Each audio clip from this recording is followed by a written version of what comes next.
Good evening. How is everybody?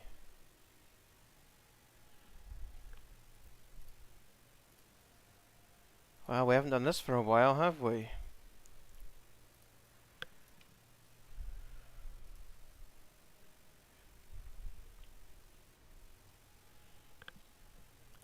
We're just going to be getting the aircraft ready. We're going to do one of the new bush trips from the latest update in Microsoft Flight Simulator. Once we are airborne, I'll talk a bit more about the title of the stream. It is not clickbait. I am officially unemployed as of 2 minutes ago. So, yeah, we'll talk about that. Hi Mary, how are you? Right, let's get some set up whilst we're waiting for the AHRS to align.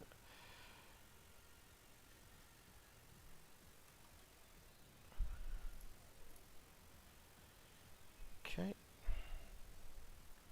that's all good.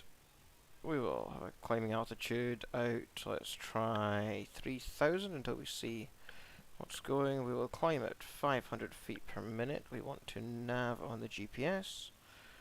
So we are set for our departure. As you can all see, Lucky's with us tonight, so same rules as always apply. Any new subscribers, Lucky gets a treat. Tonight we have, not sponsored, the Deli Dog Chicken and Duck Fillets. So Lucky will get one of these for every new subscriber we achieve in the stream tonight. I don't have a kind of deadline for how long I'll fly or how many of these we will do. We'll see how it goes. We'll see how the stream goes. And yeah, we may switch off and do some more commercial type flights after this, or after a couple of these. I think we are good to go. That guy isn't there, or you have to just kind of pretend he isn't there, because I need to turn past him to get to the runway.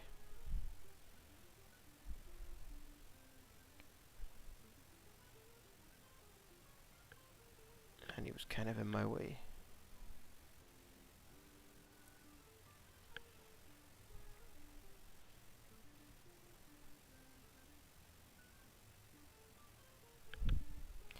Tell me how the sound is, if the music's too loud, if the sim is too loud or too quiet, if I'm too loud, too quiet, things like that. I need to get the balances right. Haven't done this in a little while. As we taxi up for our first takeoff of the night.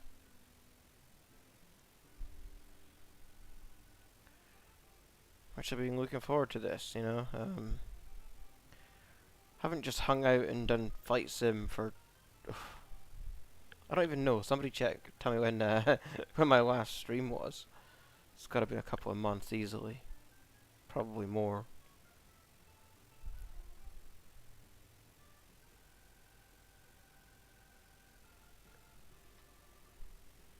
Can't hear the music at all. Okay. That's interesting because it's really loud in my ear.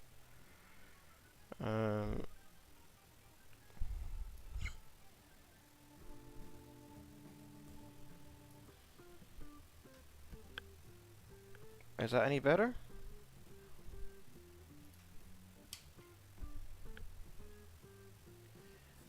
Wow, 6 months ago.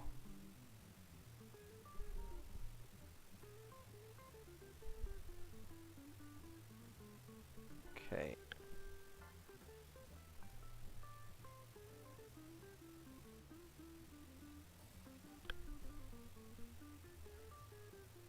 Very faint. We don't need a lot of music. If I talk, it should be fine. I can turn it up. I don't know why the mix is so quiet on it. I just don't need it in my ear. I'll try to do this and fly at the same time. Interesting.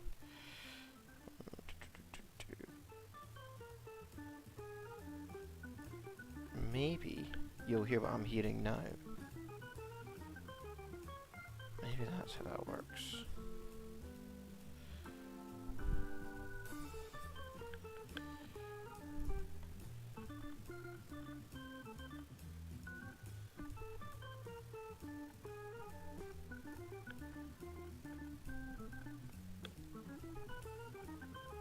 So again, we're using the Pretzel Rocks free music, royalty free music. Really just for your entertainment when I stop talking. Right, we are clear for takeoff. Let's go. Let's get out of here. 6 months ago. Well, when we talk about my situation, maybe it'll make sense as to why that was. Let's get up and off this runway. There we go. Up, up, and away. We will climb straight out to 500 feet. And then we'll engage autopilot. Again, tell me if I've made the music too loud now.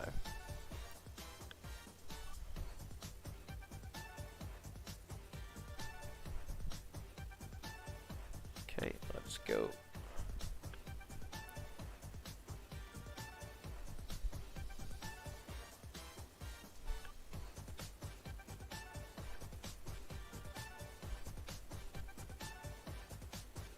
So, we're away.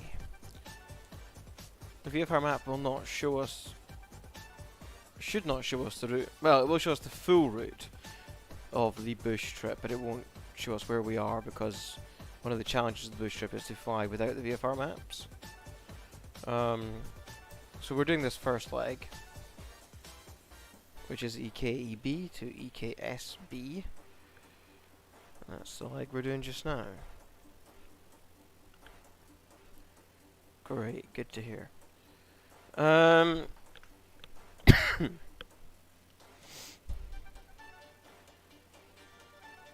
we're off in G. Scott again. Let me read a little bit of this. After lifting off from Esbjerg Airport, set a course to the southeast, paralleling the coast, and remaining inland of the shoreline. Denmark has a rich maritime heritage with Danish seafaring lineage, dating back to the age of the Vikings. Located in the North Sea, in the southwestern corner of northern Jutland, is exemplary of the legacy. The city of Denmark's largest fishing port, city has Denmark's largest fishing port, and its harbour is one of the largest in all of Europe. I'm not going to read all of that. That's a cool story, bro. Essentially, we're going to be heading over looking for this church thing. I'll probably end up missing it. Because I'll be talking too much. So yeah. Today, does mark my last day of employment as a product manager. I've done product management for six and a half years, something like that. At this point, over 2 companies, and I decided it was time to try something new. So yeah, I'm going to join a new company, which is actually closer to home. So it's over in Glasgow, whereas my previous company was based in London, which meant I had to travel to London every month for a couple of days, and that was annoying. But yeah, the company had just been failing for a while, going through a number of redundancies over the last 6 months, which I was protected from, actually. But they let a lot of good people go, and I ultimately did not see success as one of the possible outcomes for them. So I have left them now. I have several weeks. I have about 6 weeks off before I start my new job, which I'm quite excited about. The time off, not the starting of a new job. Yeah. So what to do with my time is the question. So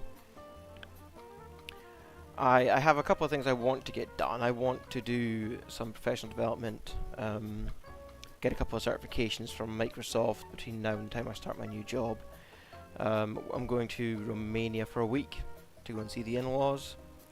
But I've also been thinking about how I can further develop this channel and potentially even start a second channel. So all of that would keep me very busy. I don't know how to do the second channel yet, though, so I'll be interested to take some input from people in the chat. It is not travel and tourism. It's nothing to do with flying. It's another one of my sort of passion subjects, which is personal finance. Now, obviously, I'm not in any way certified around personal finance.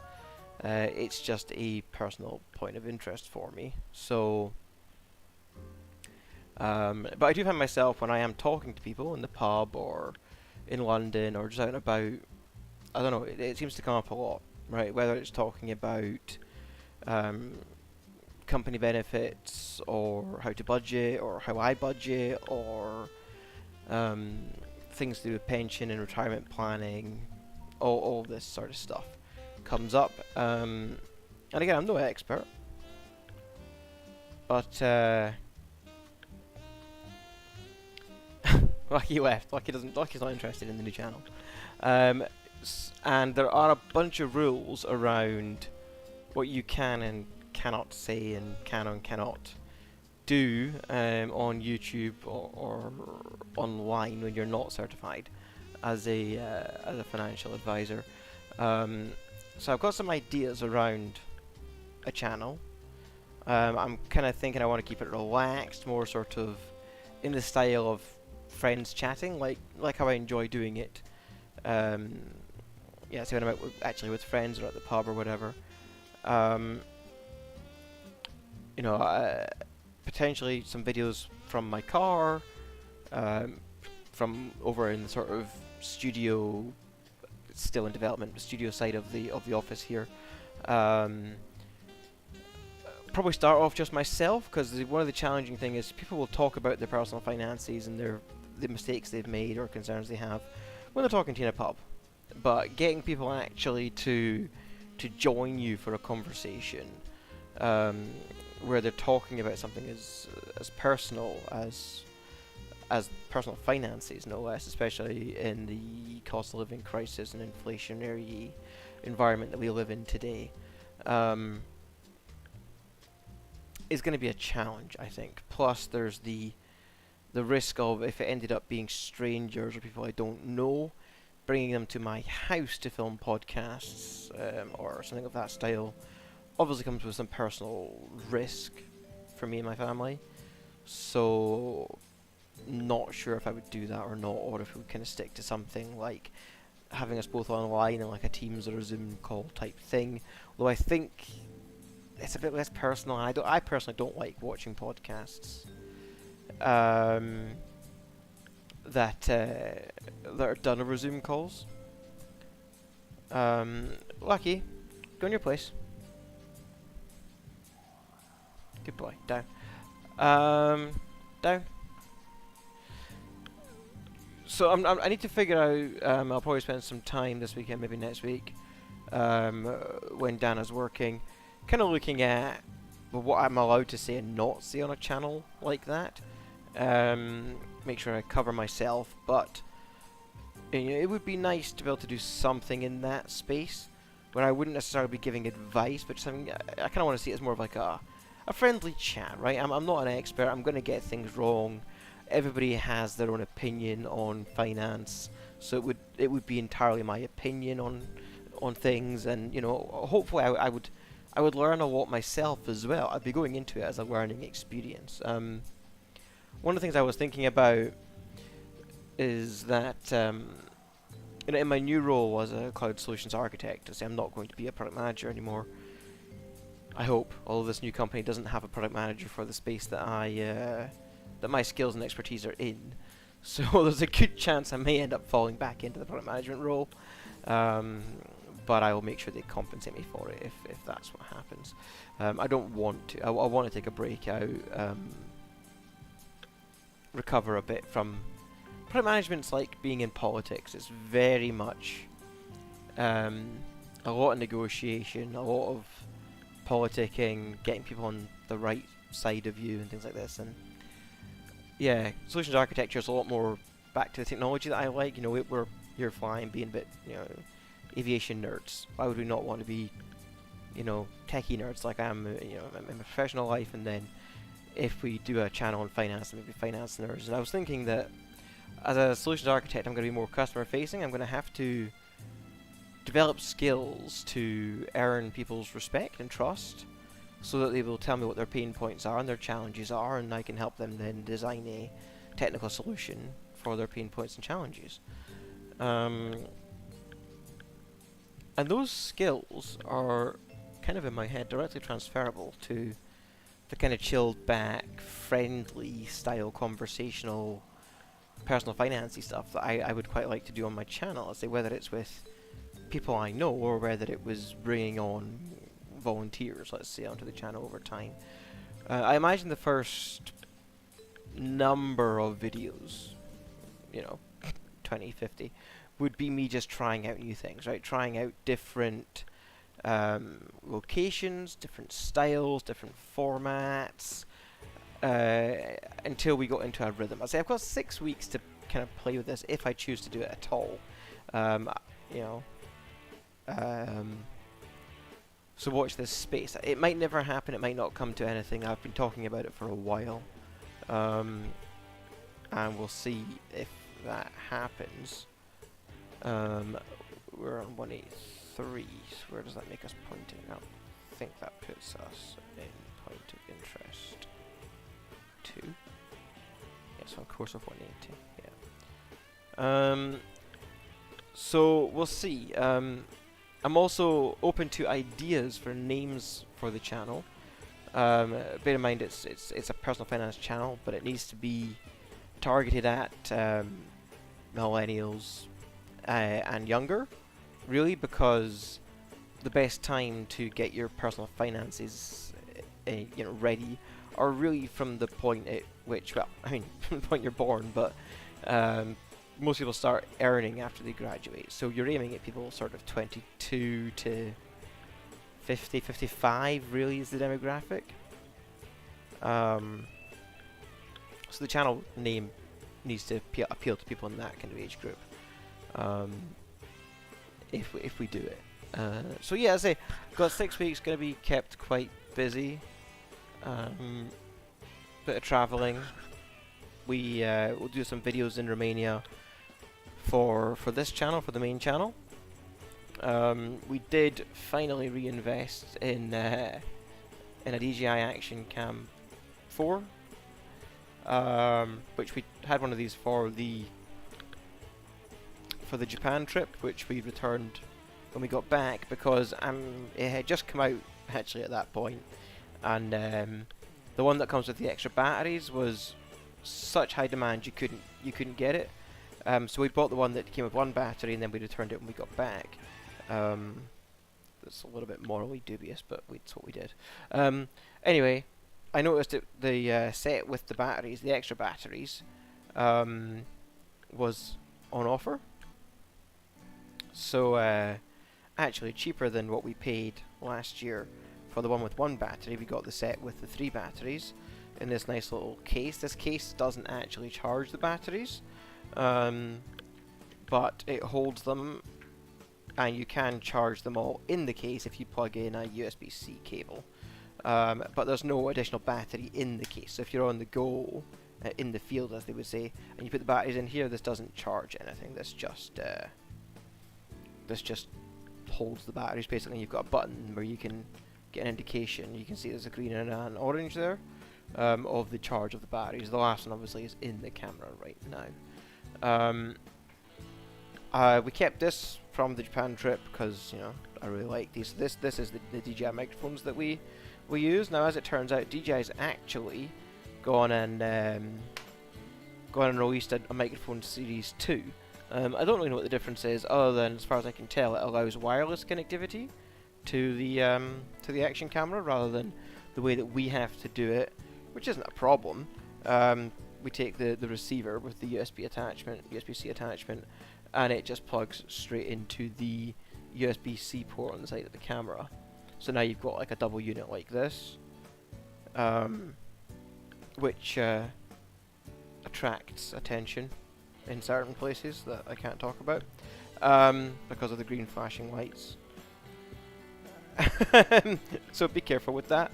But don't film in places where you shouldn't be filming, and you'll be fine. Viewers of the channel and subscribers will find out what I mean in about a week's time. But I'm being deliberately coy. So yeah, we've still got the microphones and now the camera. And it's a really nice tight unit for taking on the go and filming. So as I we've got a trip to Romania coming up soon during my unemployed phase. We'll get some videos out for you on that, and then I plan to use that quite heavily if I do decide to try and kick off the new channel as well. But I'm not, and I'm going to reiterate this, I'm not planning on being an expert. I will not be giving personalized advice. Everything would have to be what I would do for myself in my personal situation, or what I would do if I was in your situation, that kind of thing, right? Like you have to kind of skirt the regulations. A lot of the other YouTubers do this, but there was part of me that thought, well, that space is saturated. Why would I go into a personal finance space for YouTube? But then when I go out in real life and actually talk to people who earn a wide range of salaries, right? From the sort of national average or even minimum wage all the way up to decent levels of 6 figures. It's actually surprising how many people don't know what I would see as sort of the core basics of personal finance,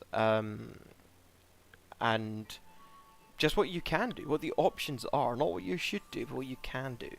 And so whilst I feel that the space might be actually saturated on YouTube, I don't think it is. I think there's space for another channel. The more people putting this content out, the greater chance it gets to the people who need to hear it most. The problem with these types of channels, or any channel, is that people seek out the content that they're looking for. And so word of mouth doesn't really work for financy channels, other than within your friend group. So that's my concept, is that there's people in my friend group and their peers that would benefit from that content that are not seeking it out but might watch my content because they get recommended it by someone I know. And yeah, so that's the plan for the next 6 weeks of unemployment. I'm not signing on. I don't even think they would let me sign on because I have an offer or a contract already, actually. But yeah, for the first time in memory, I've been unemployed for this period of time. Luckily, we've got savings. Dana's still working, so between those two, we will be financially fine, in case anybody was concerned for us. I'm not so stupid as to quit a job, take a 6-week holiday, if we couldn't financially cover ourselves. So, how are we enjoying the flight? How do we like this music? It's kind of funky. And what's everyone's plans for the weekend? Whilst I open this window, because we've closed the door and locked me in, and it's now incredibly hot.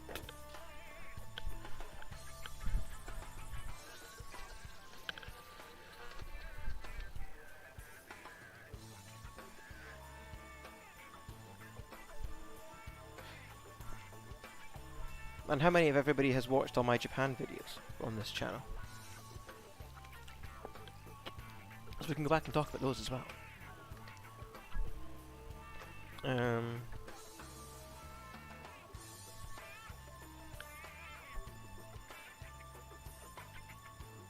find I was flying earlier, I was flying in more of a Learjet type, I'll get shot for saying that by somebody in the community. But you know, like a private kind of jet plane. I was testing hours to make sure everything was working before the stream. And it was a lot, whilst I was still flying a lot on autopilot, it was a lot more hands-on. This is, I don't know. Whilst the simulator seems to have got more beautiful, or I just haven't played in 6 months, this kind of slow, draggy flight isn't doing it for me. I don't know how everyone else is feeling, but I think after this we might go and do some a bit more involved flying with the autopilot and then the Cessna.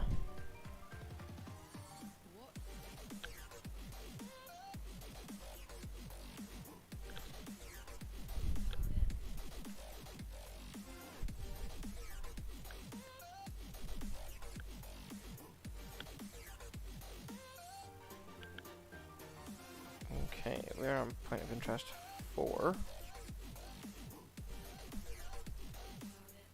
Let's read about this. Turn to the east over Tonder and follow the course of National Road 8 to the town of Tinglev. Maintain heading and pass just to the south of the town of Kliplev and Kuvers.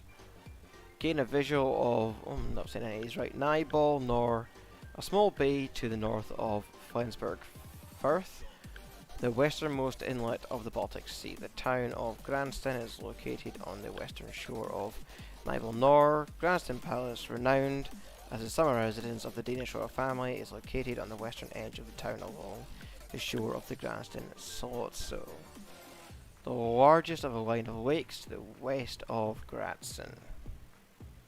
So whilst we are getting ready on the approach to land on this, why don't we get some suggestions in the chat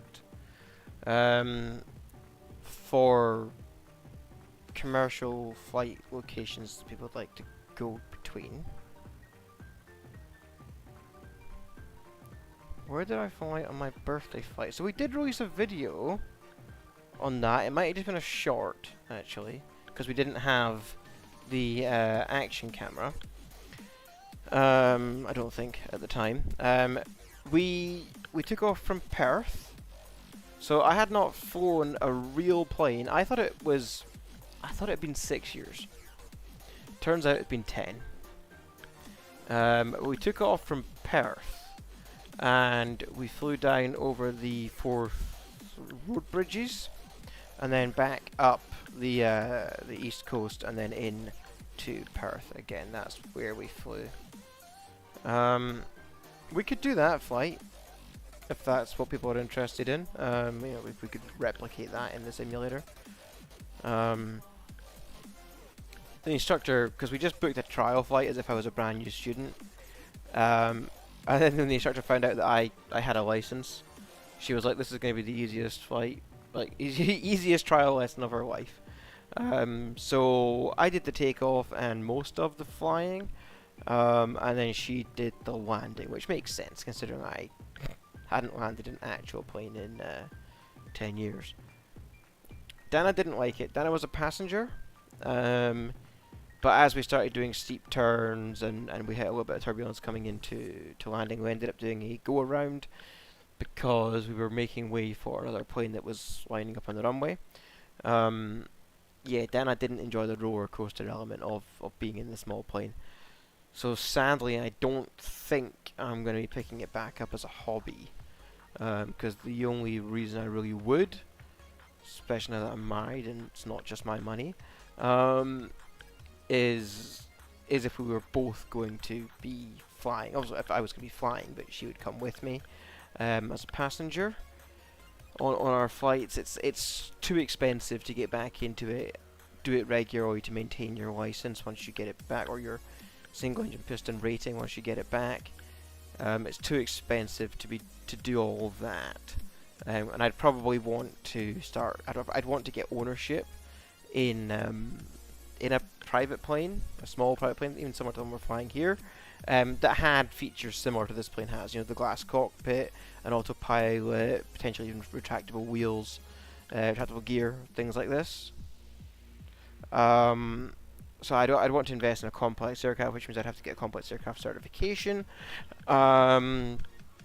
because, you know, if I was going to again fly lots, I wouldn't want to constantly sit on the rudder like you have to when you're manually flying, and when you fly with an instructor, and I'd forgotten this, they sit on the rudders with their feet so hard, so you have to press the rudder like 4 times as hard as you would if there was no instructor there, because you're fighting against their feet.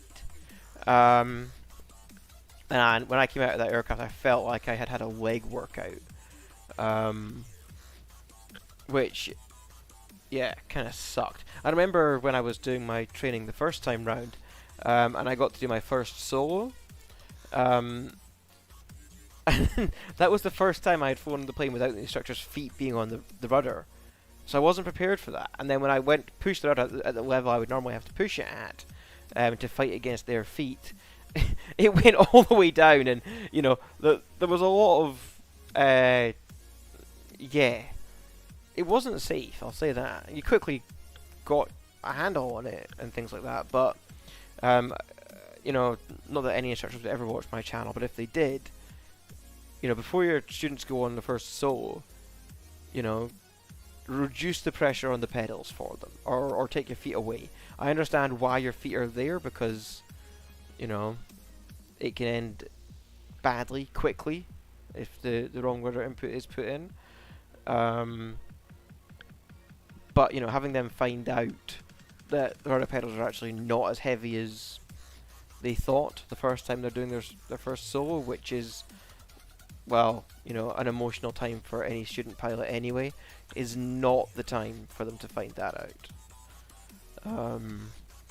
So yes, if I was flying, my biggest complaint when I was doing my hour building as a private pilot going for my commercial and airline license, was that you had to take the aircraft back to the primary airport every night.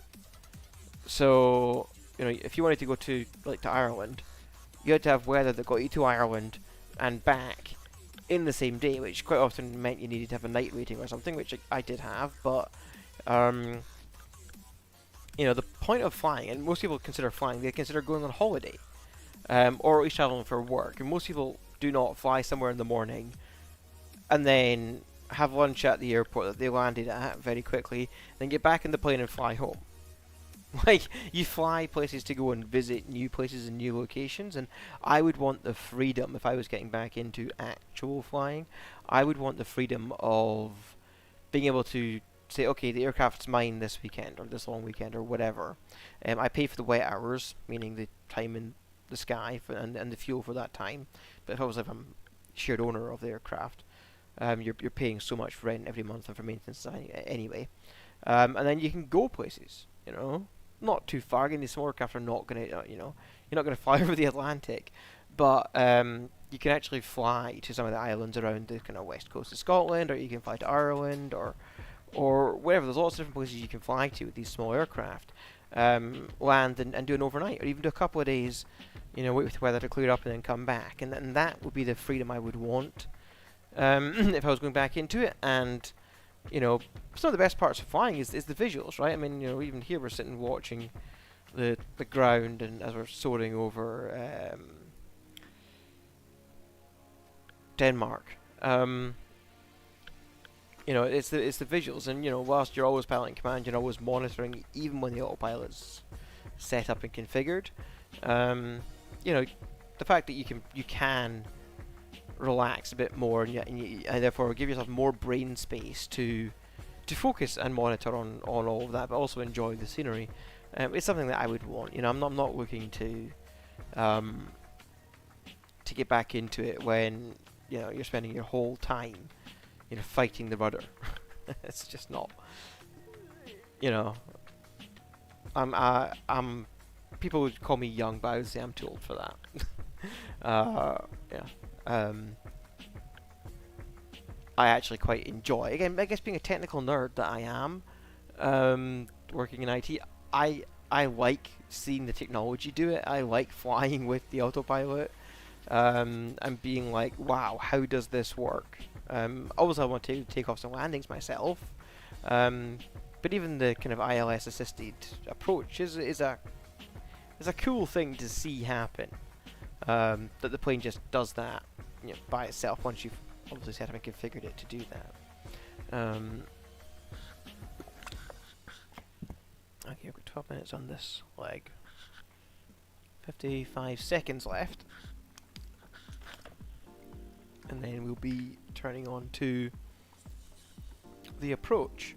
So let's start a descent down to 1500 because there's no obstacles. Power to 50% for the descent. I don't want to slow down too much, but I do want to reduce power just to make sure we don't go over speed. As we descend, bring that descent to 1,000 feet per minute. So for anyone not familiar with what they're looking at here, GPS is the nav aid that the autopilot is using. Oh, weird, my mouse is not mapped to OBS, so I have to put my mouse in the wrong place. Anyway, so GPS here is where the nav is, the nav aid that's being used. AP in green means autopilot is active and engaged. Vertical speed down at 1,000 feet per minute, which we can also see here. So this is the target altitude that it's aiming for, 1,500 feet. And its descent there is at 1,000 feet per minute is the target. Over on the left ribbon is where you see the indicated airspeed. So we're indicating about 115 right now. Somebody was saying something to me there, but I didn't hear it. It might have been in the music. So that's what we're looking at. Sorry, my hand looked massive because it's right next to the camera. Sorry, I'm leaning on my bottle of water. Did anybody notice? I got my Firefly posters up.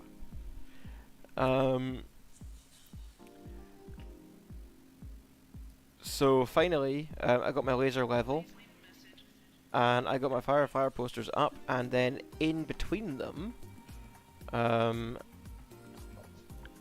bloody hell, flying into sunset. This reminds me of flying into Dundee when I was doing my training. In between them, these are, I think they're called ima in Japan, and they're like prayer plaques, and you get them at the shrines. They cost, I think it's like 1,000 yen or something. And what you're supposed to do is write a prayer on the back of them and hang them up at the shrine, and then the gods are supposed to make your wish come true or whatever. We did that for some of the places, but some of the ones that we just thought were really cool, we took home, and it's taken me a year to finally get round to getting a laser level because I'm a perfectionist, to get them on the wall. These posters, these Firefly posters, my brother got me, I want to say 4, 5 years ago, don't know, long time ago. Then last Christmas, I think it was, he got me the frames that go with the wall that we have over there, the wooden wall that I built. And again, they've been sitting on the ground. They were up very briefly for the Japan prep videos we did, Japanning I think I called it, and they're back on the ground again because they weren't in the exact place I wanted them. So again, now they're in their permanent final location. So yeah, tell me what you think about that. Let's come down to 1,000 feet now.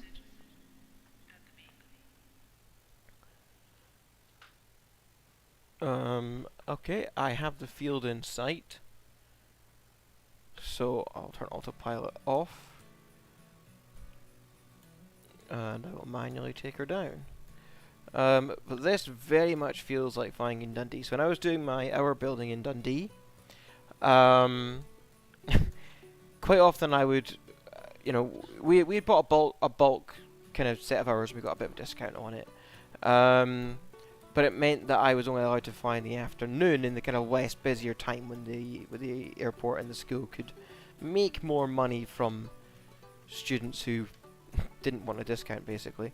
And that meant that around about this time of the year, I was always coming into land pretty much at sunset. And, yeah, landing into the sun, because the sun literally lands pretty much in your face at Dundee Airport. You get pretty good at landing effectively blind. So we'll see how similar this is to that experience. But it feels very nostalgic actually for that. Not in a good way. Okay, we're a little bit high, so we'll do a bit of a slip.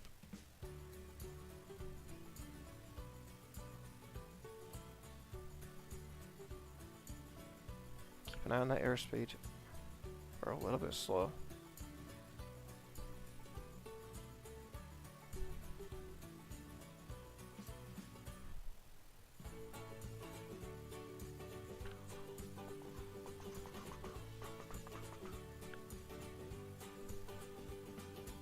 So throttle is full retard. Oh, that's nice. The sun cleared up. Or got out of my way anyway. Just as we're coming in. A little bit to the left. So we'll rudder onto the right. And put it down on the center line. Nice.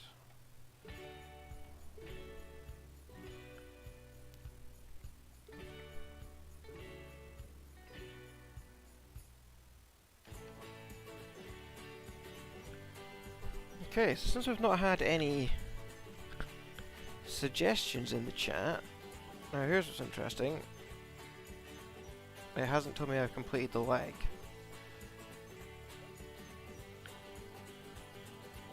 EKSB. EKSB. This is where I'm supposed to be. Hold on, we'll go a bit further and see if that triggers it to tell me I've completed the leg or not. But it's not currently flagging as me having completed this leg. Sometimes some of these new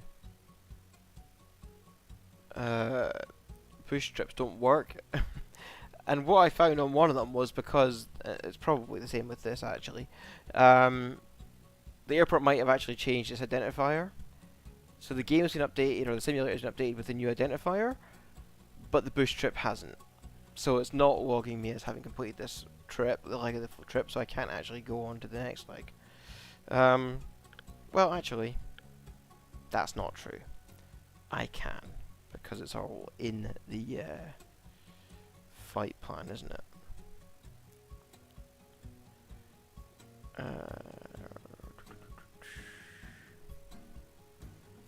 Flight plan. Yes. Okay. Screw it. Let's go. We'll do the next leg. We'll get ourselves all set up again though first. So again, we'll go for a cruising altitude of 3,000. We'll climb at a rate of 1,000 feet per minute. And we'll just do the next leg. And then after this next leg, we'll go and do some more sort of something in the Cessna longitude, I think, where we can play with a bit more autopilot features.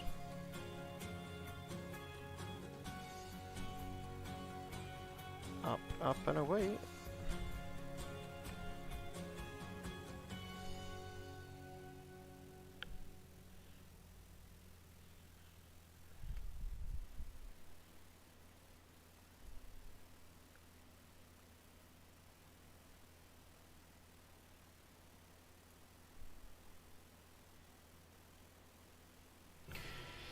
So, coming back from London was a laugh. I came out from London last night.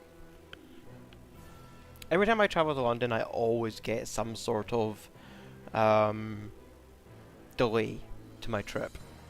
So this time it was that the plane had been to Amsterdam earlier in the day, and Amsterdam and the European ATC had put some delays on it. So we were supposed to take off at 2:05 and land in Edinburgh at 3:30. We didn't take off until 4:20 from London, because the plane was delayed from Amsterdam, and then coming out of London City there was some heavy weather, so air traffic control had to do non-standard departures to get planes low level flying around the weather, which caused huge delays. And then, as we were coming in to land at Edinburgh, we were about 4 nautical miles away from the runway, and all of a sudden we all got thrown back in our seats, and the aircraft, the pilot initiated a I'll discontinue the approach, basically. It's called a go-around. So initiate a go-around. And I knew what was going on, but obviously you got a bunch of disgruntled passengers who have been sitting on the ground for an extra 2 hours, basically, than what they planned on. And you get to the airport 2 hours early in the first place, right? So now you're doing like 4 hours sitting in the airport. And there's only so much time as you can go to Boots and look at, you know, the price of Coca-Cola. So, and then, you know, they get thrown into their seats just as they think they're coming into land. Plane goes off and does its thing. Captain comes on and says, you know, apologies, had to initiate the go around. Nothing to worry about. But yeah, we've been told that there might be an oil spill on the runway. So we're going around whilst they go and investigate that. And I'm thinking, oh, here we go. We're going to get diverted to Glasgow or something, and my car's parked to Edinburgh, and that's going to be a nightmare. And you know, I'm already annoyed, and it was my last trip to London with this company. I'm mentally and physically exhausted because I've been doing handovers for 3 days during the day, and then getting heavily drunk with my colleagues because it's the last time I'm going to see them in the evenings and stuff. So the last thing I need, whilst I was perfectly sober at this point, was, you know, to try and get a bus or something from Edinburgh Airport, or not from Glasgow Airport over to Edinburgh. Anyway, we had to go around, we held in the hold for a little bit, and then they checked the runway and everything was fine, and we came down and landed. But that meant that, yeah, we landed around about, I want to say 20 to 5. Yeah, then you go through and you wait in the baggage hall because I had a checked bag, and it took half an hour for them to get the bags out to us. So we're looking at like 5:10. And by this point I'm flagging, and I'm like, oh, and I haven't had lunch because of, you know, airports and stuff. Anyway, drive home, pick up the dogs from my mum's house who was looking after the dogs, and then got home. Ended up getting home about 5 minutes after Dana, when I was expecting to get home. I was supposed to land at 3:30, so I was expecting to get home at like 4:30. Ended up getting home at 6:10. So I'm really looking forward to not having to travel to London anymore.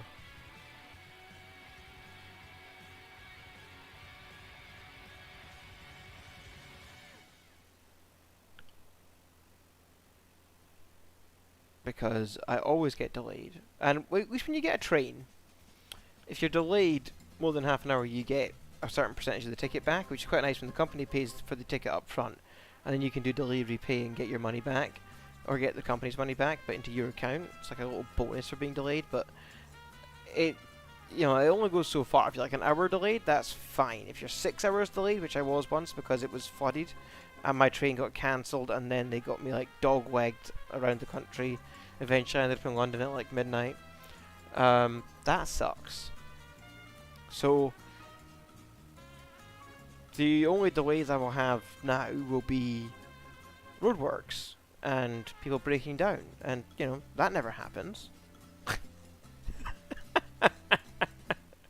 And I'll only have to worry about, you know, low emission zones and things like this in Glasgow that I've never had to worry about for years. And getting up and doing commute, because again, even when you go to London, I would fly the night before, so I didn't really have a commute as such for the last 4 years during the pandemic, really. So I'm gonna have to get up early and get across to Glasgow in traffic, hoping that roadworks and breakdowns don't delay me. But that's a problem for next month. Right now, and I hope my car doesn't break down. Chat's been very quiet tonight. Is the stream still working? Give us a like if you're enjoying the show. Give us a subscribe if you think I talk too much. And what I'm going to do is I'm going to put us direct to the next airport, which is Echo Kilo Mike Bravo. So on the FMS, I'm just going to go to Echo Kilo Mike Bravo. I'm going to go I'm going to hit the direct to button. You can't see this, so it's that one. But I can't click it when you can see it. For some reason, the scaling of OBS and the scaling of my other screen doesn't match, so it's that one. So I'm going to hit the direct to button, confirm that I want it to go direct to, and activate that leg, and we'll go directly to it. Because as I say, it's not logging this in my bush trip anyway.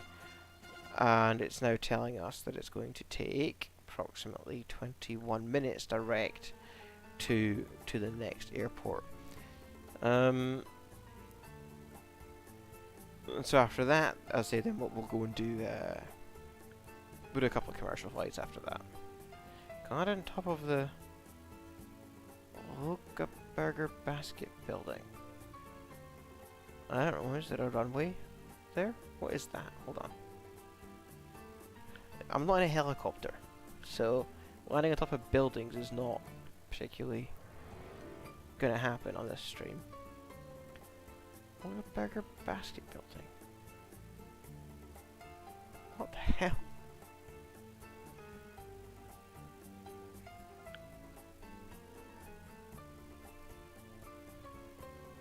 So this is a thing in America. Apparently it's in Newark, Ohio, in the United States, and it's a building that is shaped like a woven like bread basket or shopping basket that people might have taken to the shops years ago, or that you might see an elderly person using. I don't know if that's in the simulator, one. And two, if it is, landing on top of it would probably be a helicopter job. Could probably try and fly through it.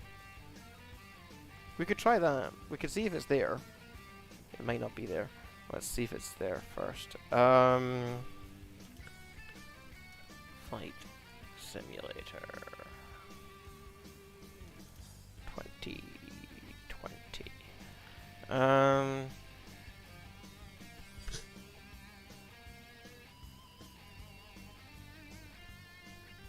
So apparently it is there. It's not super detailed.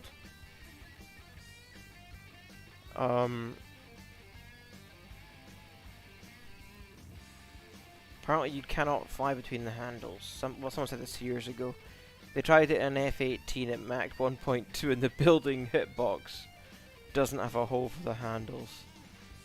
So, yeah, you just die. Interesting.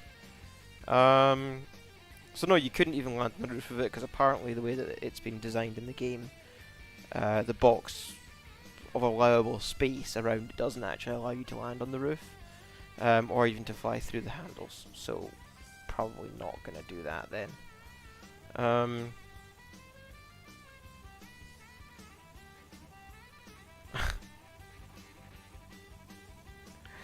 Dana, if you're listening, can you get Bella? You probably have to let her out in the garden first.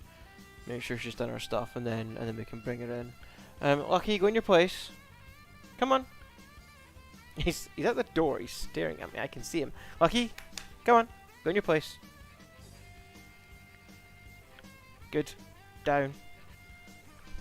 We need some new subs. Lucky wants a treat. He's staring at these, but he can't have during streams unless we get some new subs. So anybody watching who's not subscribed, hit that button. I've just realised you've all been staring at the inside of the aircraft for the last 5 minutes. My apologies. We have 17 minutes to run. Let's start a timer here so we can keep a track of that.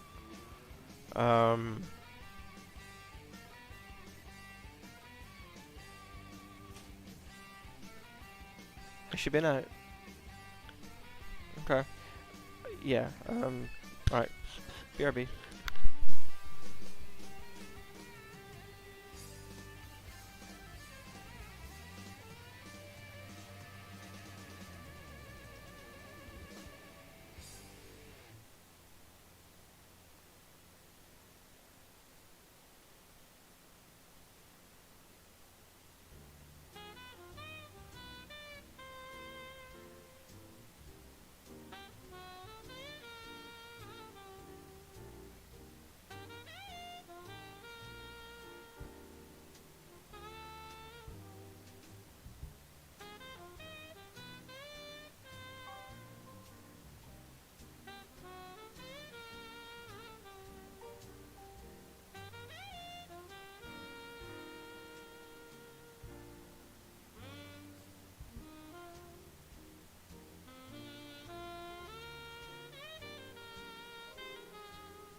Okay, we're back. This, introducing, is Bella. This is the new puppy. She is 15 weeks old. And can't be trusted to hold her bladder, so she has got a tether. So she actually can't run off stream. But you'll also see that she will attract Lucky's attention.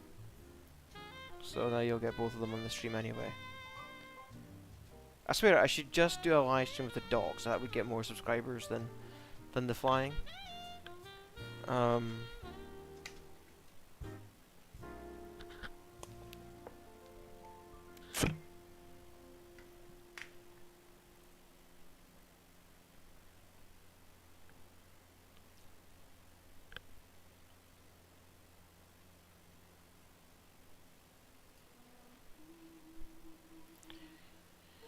So what's everybody else doing recently? What's the news? What are you doing for your weekend? What are you happy to chat about in the chat that we can have a discussion about as we fly? Give me a subject.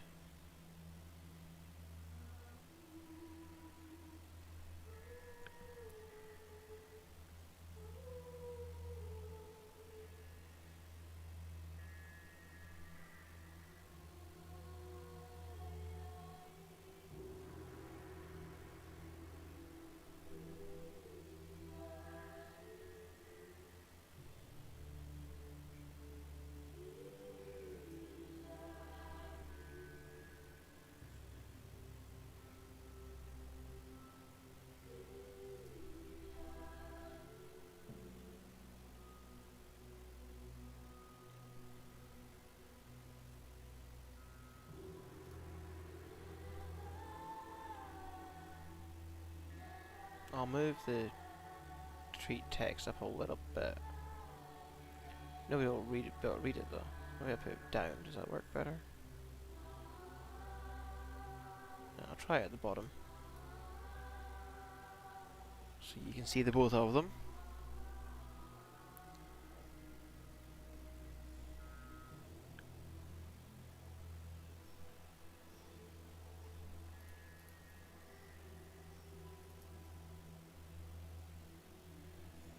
Gonna bring us down. I feel like we're flying really high over basically a really low country. There's no reason for that.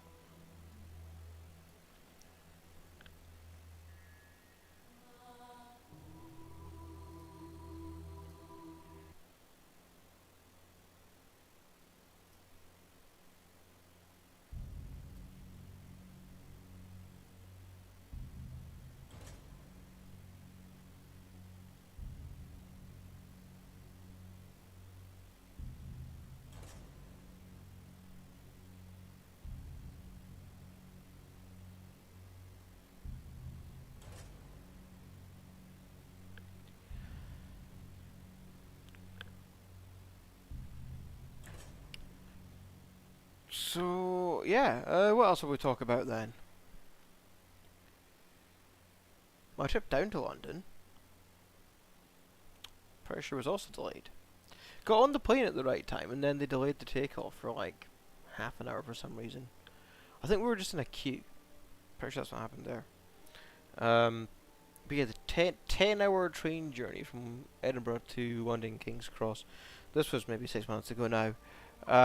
Probably why I didn't do a stream since then. Was stress, and the PTSD of that just got to me. No,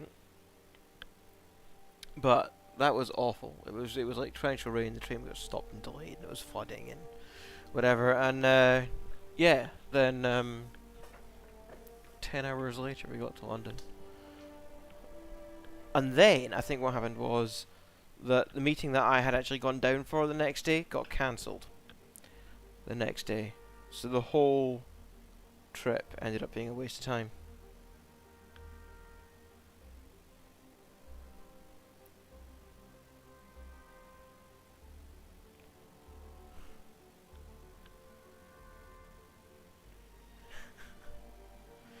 Getting sent memes. Always appreciate a meme. You can send me memes on Twitter if you want. It's MyAirMyles. I will look at them.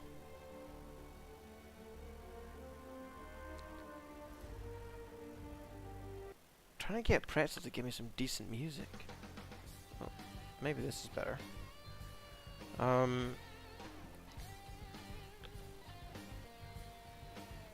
Maybe I need to do that poll. Remember I used to do polls? Let's do a poll.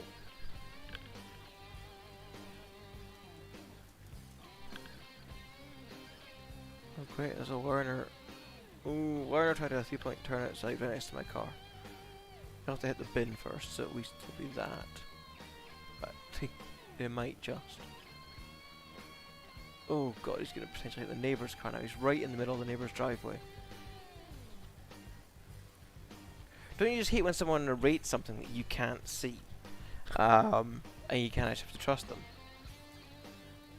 That's how animators get away with making crappy episodes of things like Family Guy.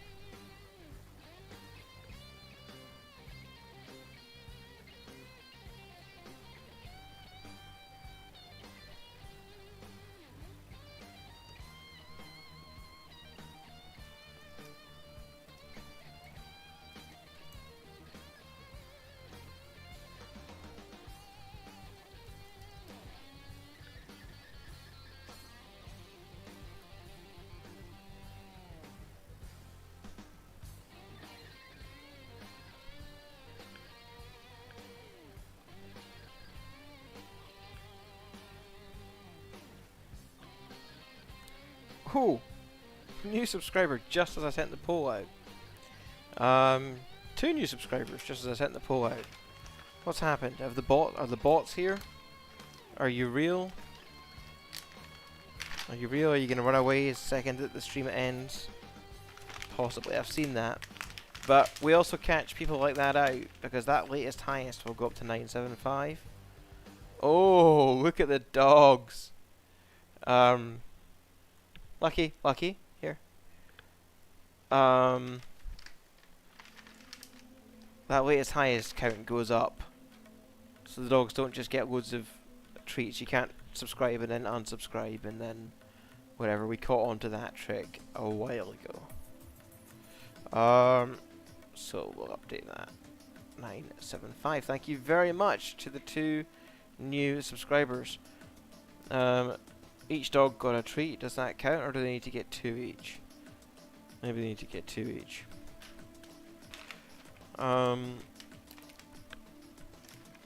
It's probably not going to happen, but it would be great if I could hit the 1,000 subscribers during my unemployment phase as well. Apologies, you're probably hearing crinkling in my bag. Leave it. Leave it. Lucky. Here. Take it. Good boy.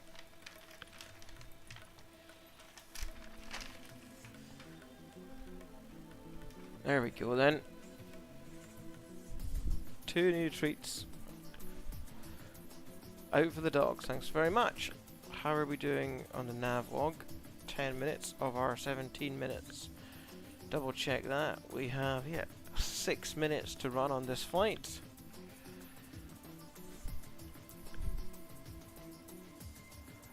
Um, 1K goes towards getting you monetized, so there's different levels of monetization on YouTube now. 1 second, I'll pull up the details. There's like 2 levels, but it's the watch time that we struggle with on this channel, not the subscribers are actually not necessarily the problem.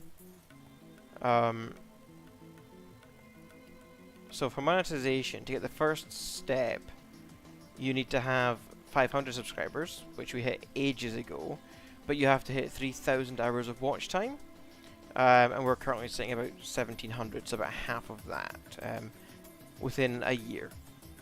So that's probably our fault. We need to release more content, be doing more live streams, and I say hopefully we can. I don't mind looking that way. Hopefully we can do that for you and start producing more content over the next few weeks. As we have some more free time. so plan on doing that. Um, and then if I do start the new channel, if everyone can go and recommend, everyone goes and watches the new channel as well, we can get that up to 1,000 subs as well. The second stage of, or I should say that first stage of monetization enables memberships.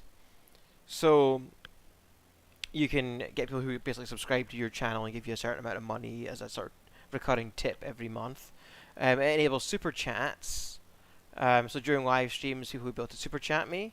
And it enables shopping. So I could basically create like a Teespring shop with some logo t-shirts or whatever, like drop shipping a lot of YouTubers do, and I could get all that sort of stuff from the channel if I wanted to do that at the first stage. But I needed 3,000 hours and I've only got 1,700. So if people are watching the stream, just leave it running, and then afterwards go and pick, I've got a bunch of playlists on my channel. Go and pick one of the playlists whilst you're going to sleep and just leave it running. Thanks. Because if we can get to 3,000 hours, that gets me to the first stage. Then to get to the second stage, you need to have 1,000 subscribers, which we're very close to. We're only 25 away from 1,000 subscribers, but you have to have then have 4,000 hours watch time, and that's where you can earn revenue from adverts on your videos. And YouTube Premium. So people who watch your channel who have YouTube Premium, you also get a small amount of money from that. Now, the money's not massive. I mean, I hear YouTubers complaining about it all the time. So I'm not doing this for the money. It would be amazing if this channel, or potentially the new channel, got big enough that I could do this full time. But it's not my dream. It's not the goal. I just like I like hanging out. I like creating content. I like being creative, and that's part of what I haven't felt like I'd be able to do for the last 6 months, which is why you haven't seen much content from me. I've just been incredibly stressed in my job. I don't think I realised just how stressed I was. And then I put my notice in, negotiated an early exit, and I've started to notice that the creative juices, if you will, have started flowing again. I don't read books. Anybody who knows me knows I don't read books. And I've read 4 books in the last month. Okay, 2 audiobooks and 2 actual books. And I'm reading another one right now. For some reason, YouTube started recommending me The Dragon's Den. So I bought Deborah Meaden's book on business. I was very tempted to leave this on the CEO's desk in London before I left. But in the spirit of not burning bridges, because the industry I'm in is very, don't cancel me for this, YouTube, incestuous. Yeah, didn't think it was worth burning bridges with the CEO on my last trip down.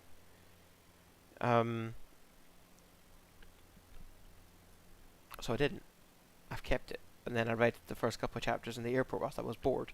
And I will finish that probably this week.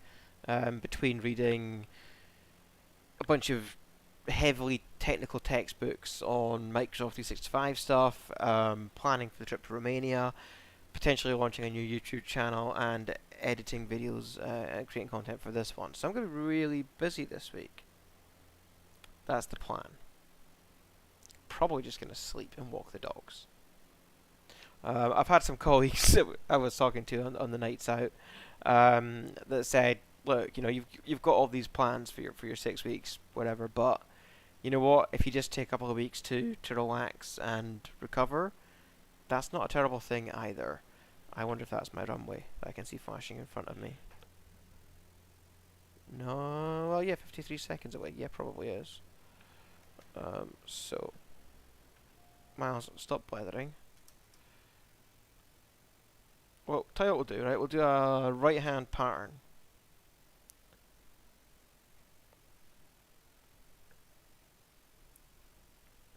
On it, considering we approached it too late. Just me, or did the music stop? Why did the music stop?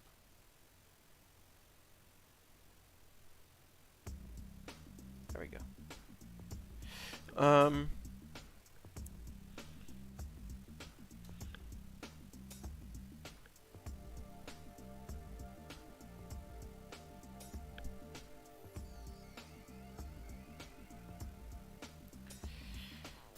probably a little bit close for the pattern, so we'll go a little bit further out.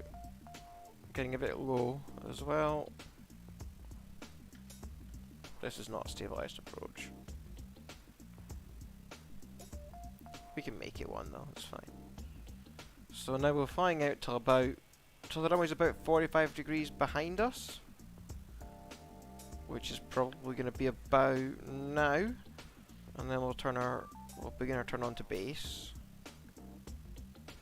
Take our first stage of flap.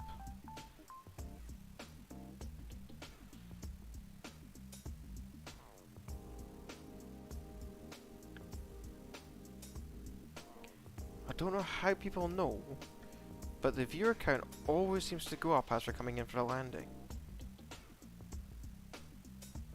And then we'll come round, turn on to final, get in our last stage of flap, realise that we're too high, which is typically actually what happens to me in real life as well, and then side slip down.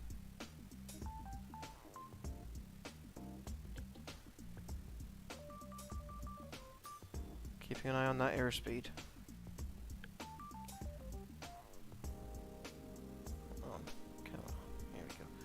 So you don't actually want to land on the numbers. A lot of people think you do, right? You're actually aiming for those two white boxes quite a bit down the runway. That's actually the landing point.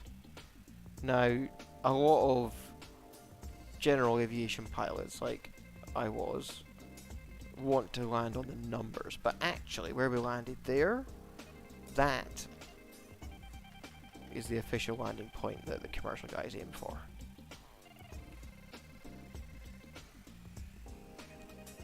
So I'm going to say we greased it. I think that's worth some more subscribers. Lucky, go in your place. Come on, place. Good boy. Right, let's get into the Cessna.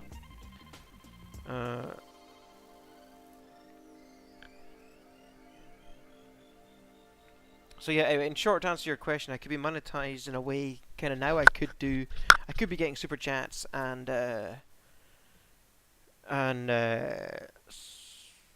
what did I say? What were they called? Memberships.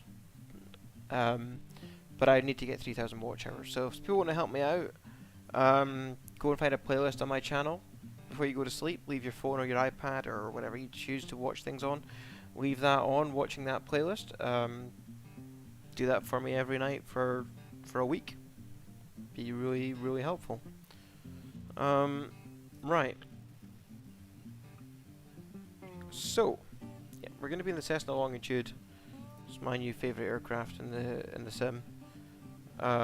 We will put multiplayer on. We want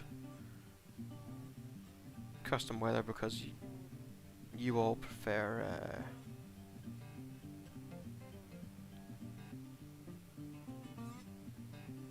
to see things rather than it being dark, so set sort of daytime-ish. Right. I don't know where I want to fly from. Or to.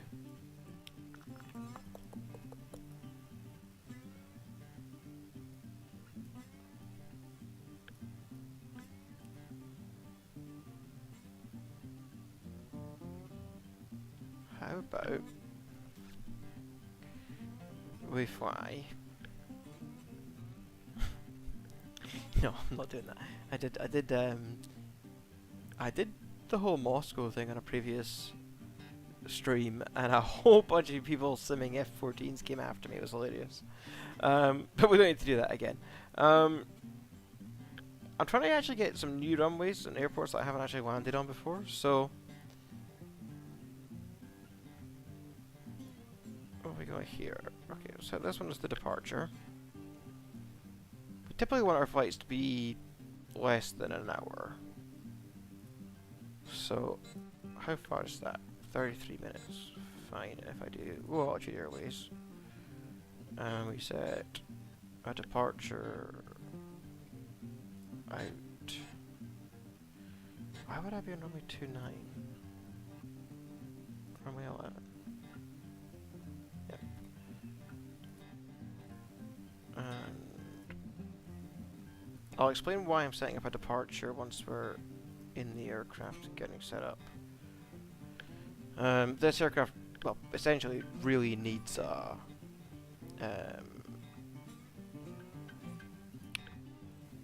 it really needs. Can I land on a beach somewhere? I can. I'll do it after this flight.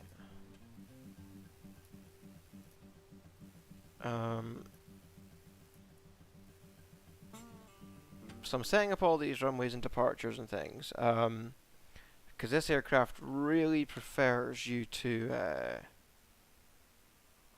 have everything programmed in. 57 minutes, that feels like a lot. I wonder if I do a short one here. What's that? It's going to be stupid, like 20 minutes, but they do have an ILS approach, which is why I kind of want to show an ILS approach.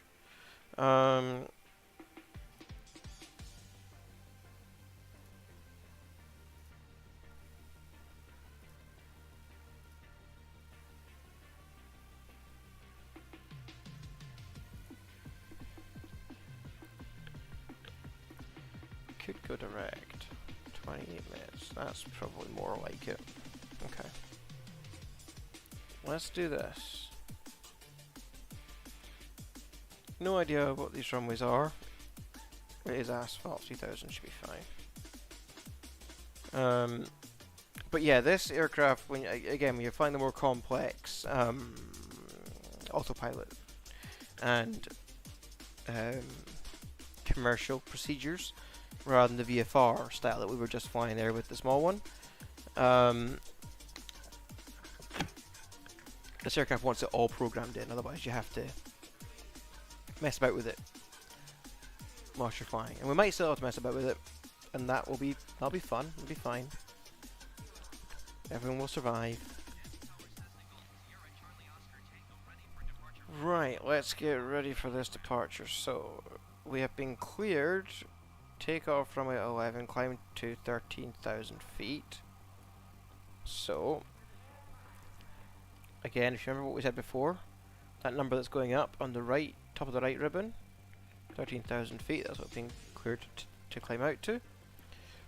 This plane is very powerful, so we'll climb out at 3,000 feet per minute.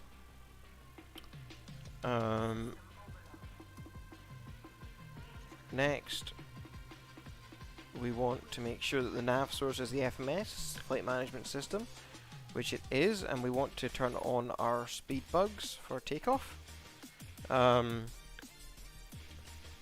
that we make sure that we're not going to stall or anything crazy like that as we go out. We will set auto throttle, which is armed and ready for takeoff. We will set the nav, so you can see down here, the white TO is the auto throttle. As soon as I start rolling, we'll take control and set it to take off power. The FMS will kick in as soon as I turn on autopilot, so once we've taken off. And that's all set and good to go. Everything else is looking fine. I prefer this to be full screen on there, so I'll do that. And let's get out of here. Brakes off. Flaps are set to 1. Okay, let's go.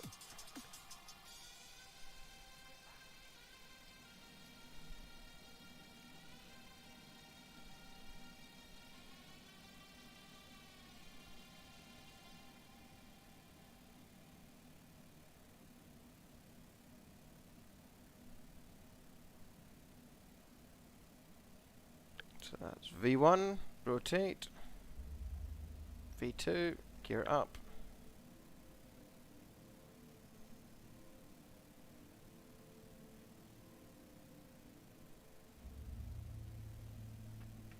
Flaps up. Autopilot on. And so what you can see has happened now, if you look at the primary flight display. Speed control's taken over. AT auto throttle's engaged. It's going to hold the aircraft at 200 knots. I'm actually going to speed that up. FMS has been engaged for the navigation. Autopilot is engaged. Vertical speed is currently controlling the altitude at the set of 3,000 feet per minute that I've told it to go at. What was that? What did we get cleared to do? Contact radar, that's fine. So everything's good.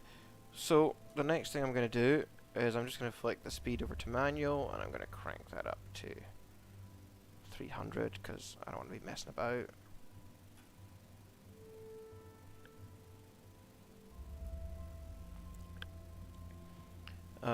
And then, whilst we're climbing out and doing all of that, I'm actually going to start preparing for my landing. So coming in here, I'm going to look at the flight plan, and I'm going to go down, and we can see here that we've got a bunch of altitudes that are set. These are rules for the standard approach that we're taking. So this is saying that when we get to the ITVL point, we need to be above 10,000 feet. Then when we get to D063 Lima, we need to be above 5,000 feet, which is the initial approach fix for the ILS. And then when we get to the midpoint, we need to be at 1,700 feet, and the final approach fix, we need to be... Oh, I jumped back because it went to the next. It switched to the next point. The plane's flying right now. We need to be above 1,700 feet. So it'd be quite cool for us to actually see VNAV in action. So what I'll do, instead of having this above, I'll set this to at. And I'll do this kind of for all of these. And what it basically does is it lets the plane make the calculation for us what the rate of descent should be. Obviously it's going to pick 3 degrees, roughly, if it can. It's saying this is going to be a steeper, sort of 3.19 degrees and then 1.5 shower descent here. And then I'll probably have, by the time we get to here, we'll have intercepted the ILS. So the rest probably don't matter. And then I'll show you later on in the flight how we use VNAV to do that. Right, let's, now that we're all set up, and I've been talking a lot, let's get an external view for you, show you where we are. ATC, I've still got us at 13,000 feet, so that's fine. And there's treats for the dogs coming up. New subscriber, thank you very much. Frappuccino, please. I'm not sure if it was you who subscribed or not, but thank you if it was. So, little dog treat. That's actually quite a small one. I'll give them one of these each. So here we go. So, Bella, Lucky, here we go. Good pups. Thank you very much. So we can keep track of what our count was. Now, what's ATC been telling me to do? Climb and maintain 16,000. Okay.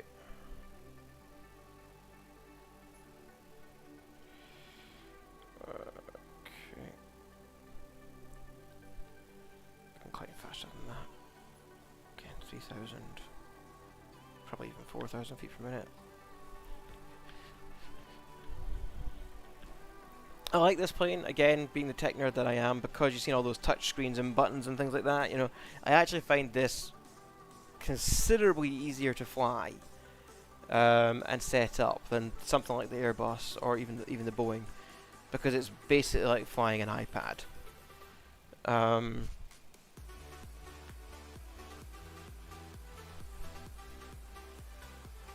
And it looks cool. I mean, who wouldn't want one of these?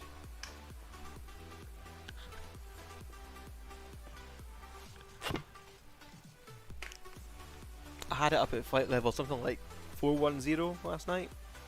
Like, there's not many aircraft that can get up that high. I'll be honest, it was struggling. but we got there.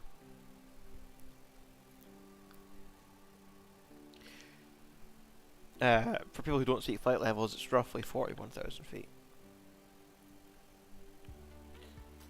and you can divide that by roughly, was it 3.258 to get your meters if you want that.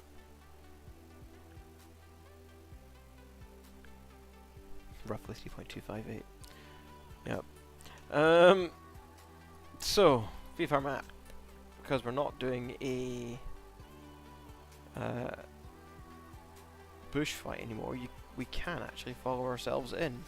So as you can see, the flight plan, because we're doing the ILS, brings us up to the right of the runway, and then we actually end up doing a loop back to follow the approved approach in, and then on to final. So it's gonna feel like we kind of overshot and then came back, because we did, but that's the approved approach on this runway.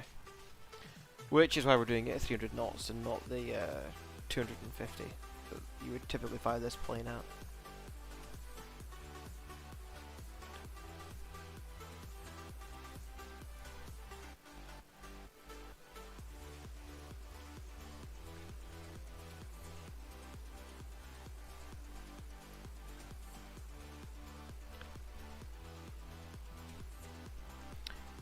We've had a recommendation of a beach.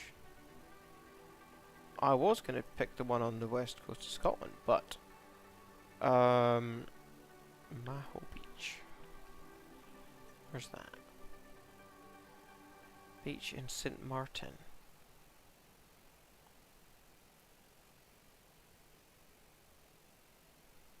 But is that the beach that people stand on? With the big aircraft? Yes, it is. So I've actually landed on this runway before in the sim. But you want me to actually try to land on the beach, not on the runway. This is the famous one that everybody goes to the beach to be really close to the aircraft that are coming in, and basically the wheels nearly take their head off, or the engines blow them out into the water. Not actually sure I would do that. I think it's quite dangerous, but I have landed on it in the sim before. It was one of my... We were opening the live stream one night, and I was doing that as a landing challenge. But yeah, we can take a smaller aircraft and land on the beach in St. Martin. That's fine. We can do that.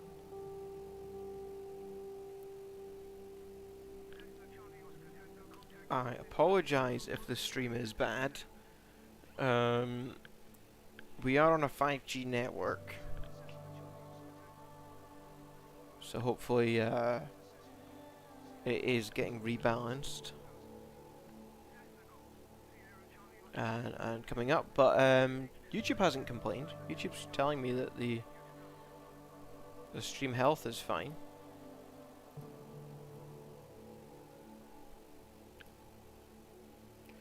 But I have noticed the viewers drop, so something has happened.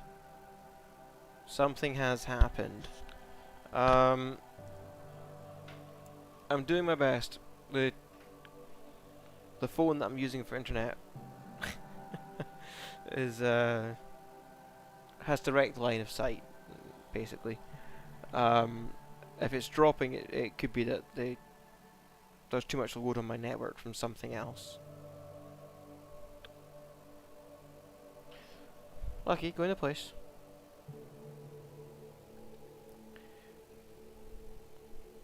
We're trying to teach the dogs to sit together anyway, because once Bella does finally at some point get control of her bladder, it would be good if they could share a bed, or a big bed type thing. So we need them to like each other and to be willing to share a blanket or a bed.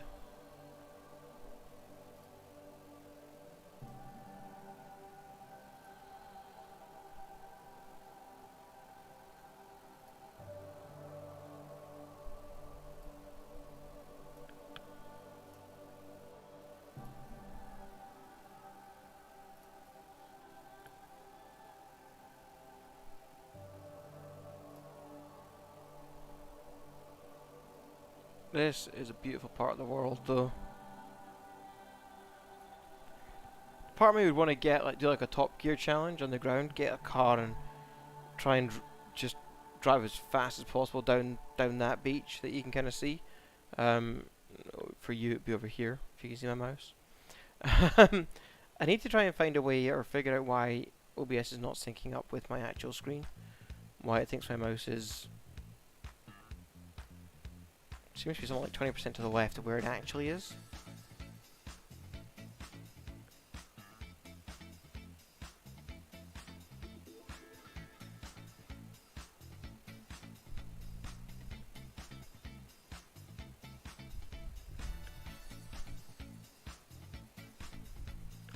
Right, we're heading off, and I need to make sure, because I wanted to show you VNav on the flight plan, where the first... Actually, we're getting to it. So,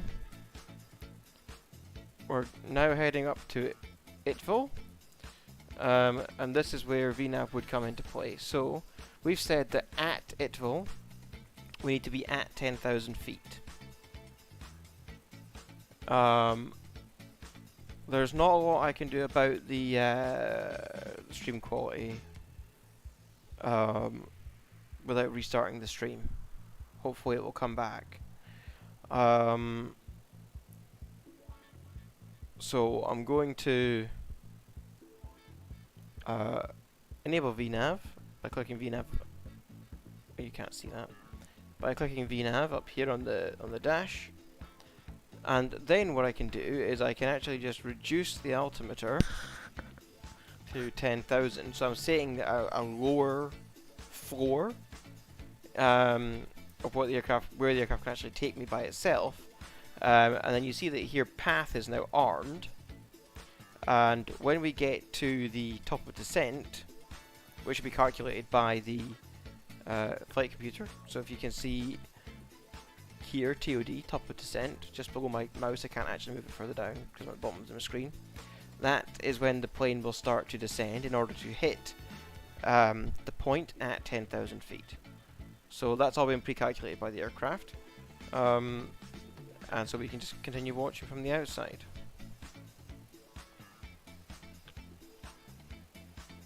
But yeah, I don't know what I can do about... I don't think there's anything I can do about changing bit rates or anything. Whilst the stream is live. I can try and take my phone off the Wi-Fi, see if that helps.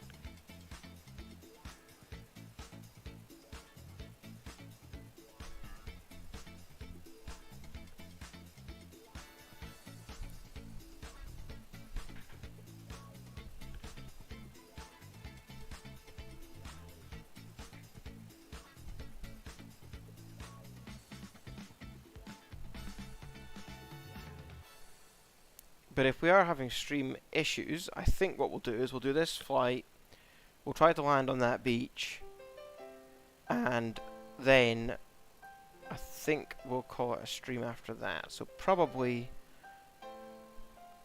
about an hour to go on this stream.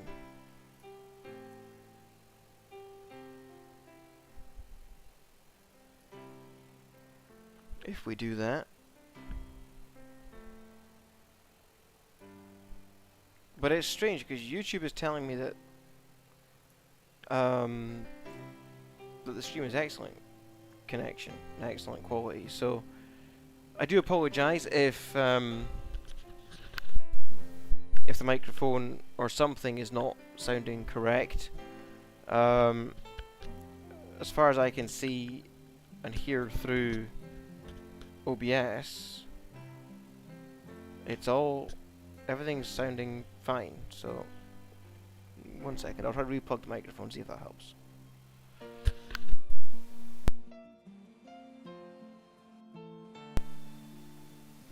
Careful with that, because plugging and unplugging external devices, it's not so bad apparently anymore, but used to, and it very nearly crashed the sim.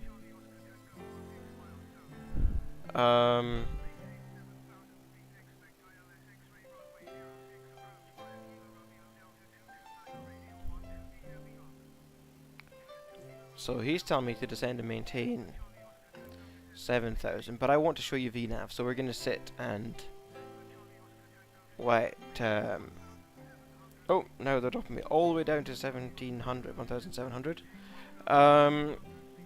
We don't need to go down there so early. We are quite a ways out from needing to be there. So, whilst I respect the instruction, I will ignore it, because I want to show you the plane basically doing this and taking itself in. I have replugged the microphone, so tell me if that made anything any better. I've taken my phone off the Wi-Fi, and nothing seems to have died, so that's good. YouTube is still telling me the stream is excellent.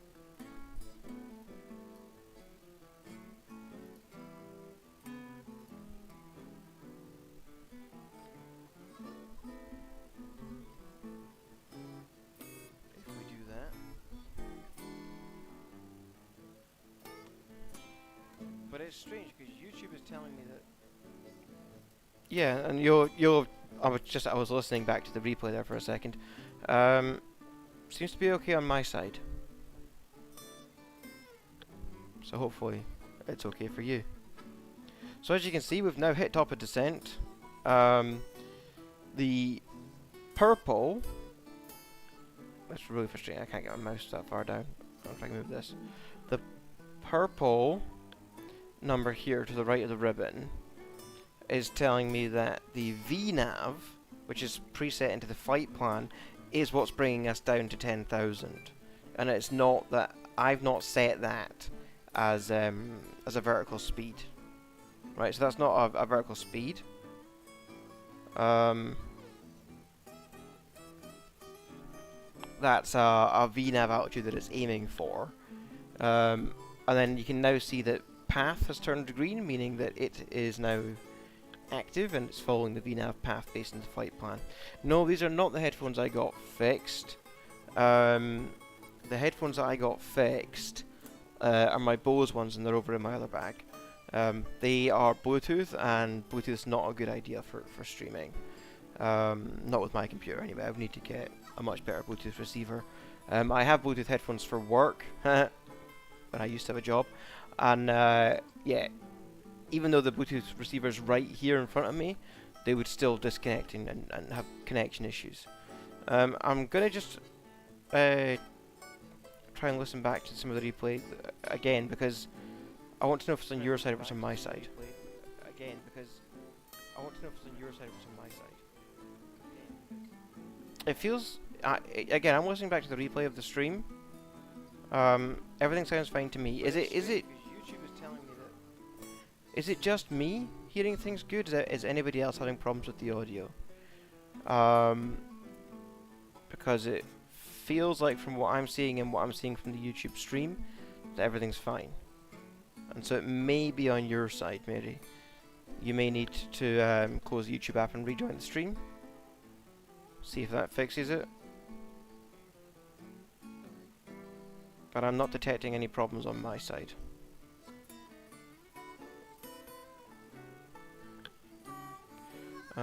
Right, anyway, also I was trying to fix all that audio issues. Again, I've forgotten to show you the outside of the aircraft. As the VNAV is descending us to 10,000, and then it will take us down again once I lower the floor. So the floor is going to need to be about 1,700. So I'll set the floor to 1,000. But it won't take us below 1,700 because that's what we've set here in the VNAV. So all I have to do, as I say, is change the floor to 1,000. But because it's following the path in VNAV, it won't go below 10,000 until it thinks it needs to for the next VNAV for 5,000. So you can then see that what was there in the path... Oh, we've lost VNAV for some reason.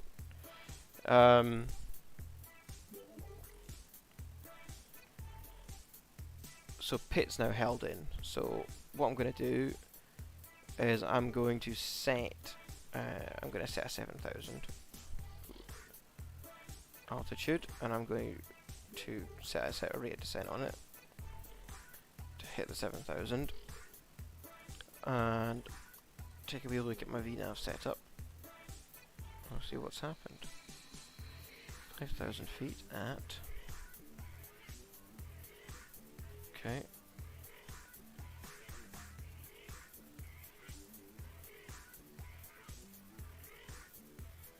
Interesting, it's not picking up on it. It did it the first time.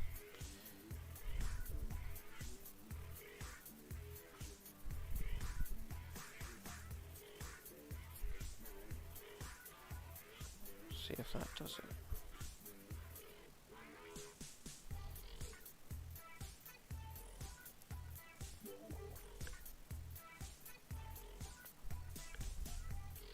Well, we need to be there for 5,000 anyway, so what I'll do is I will just set it manually.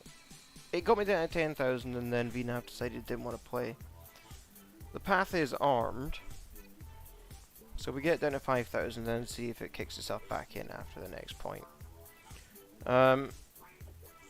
Okay, Lucky and Bella, it's sounding good for you. Try on a different device, Mary. See if it's the device that you're using, please.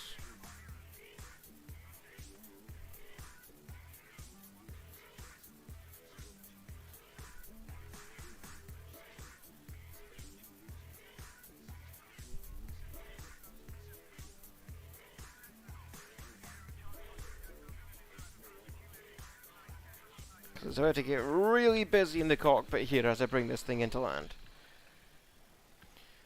And I'll say, as far as I can tell, everything is fine.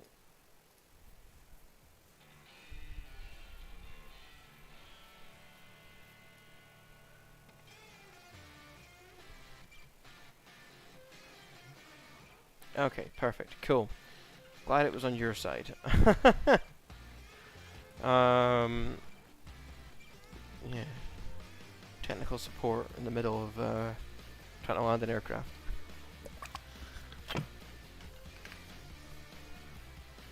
Okay, now let's see if here we go. VNav's kicked back in now. So as we can see, VNav has now identified that it wants to hold the 5,000. I don't know why it was upset before, but it will hold the 5,000 now. So I've set the floor back to 1,000, and as I say, as we get past the certain points in the flight path, what it will do is that path that is set as armed will engage, so it will go green. This will change from 5,000 to 1,700, and then the plane will set the rate of descent to get us down to 1,700. So this, having all this set up, enables the pilot to monitor and make sure the plane's doing what you want it to do, whilst also, say, interacting with air traffic control, and negotiating anything else that they need to be doing, a checklist and everything else in the cockpit. And that's the benefit of using these systems, and why I wanted to do a flight in a more complex aircraft. Was to show the systems and just how things are a bit different when you're taking a commercial approach versus the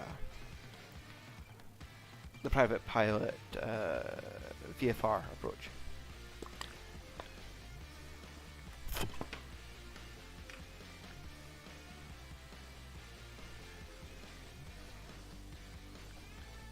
So you can see it's still holding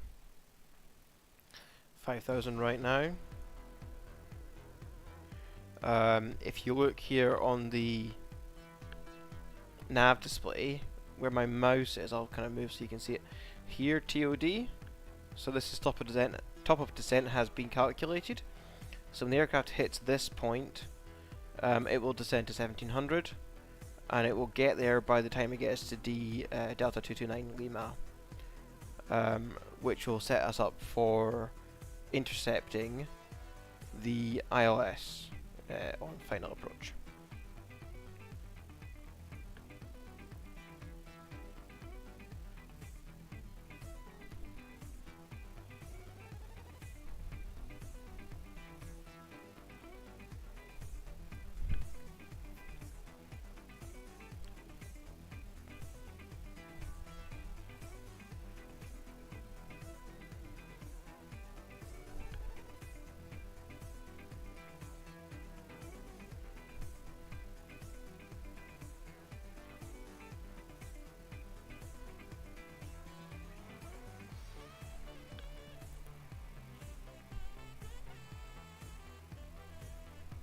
Good dogs, look at them just chilling.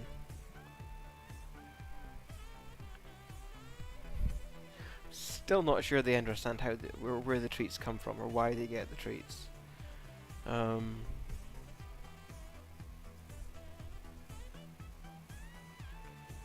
here we go. We've passed that point, and you can see now. Oh, you can't actually see because it's behind me, so I'll show you in here. You can see now that the VNav has picked this up from the flight plan, the 1700, and it has calculated the rate of descent that it needs to take to reach 1700 by the waypoint. And so it's calculating that for us. Now, as we are coming into approach, as we get further down, probably as we hit about 3000, I will switch the speed back to the FMS speed and start slowing us down for the final approach.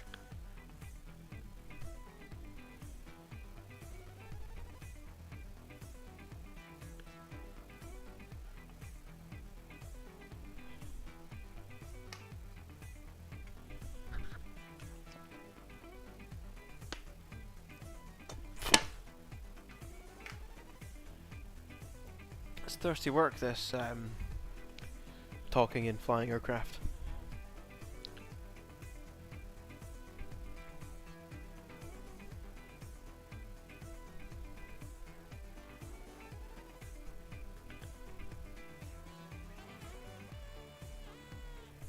Hopefully nobody else was having stream issues. I want people to have a positive stream experience when they're watching me.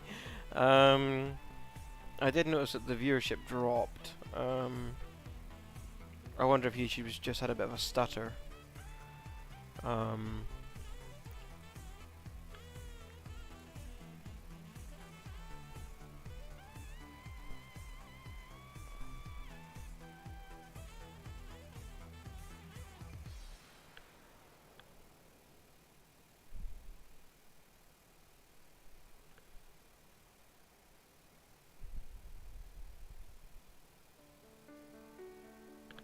Honestly, I don't want to slow down too early because I don't want to drag out the final approach. That's not epic enough for a landing audio. Right, so as we approach 3000 feet, we will check our barometric pressure is set correctly. We will come in and we will set the speed to the FMS speed, which will start slowing us down to 250.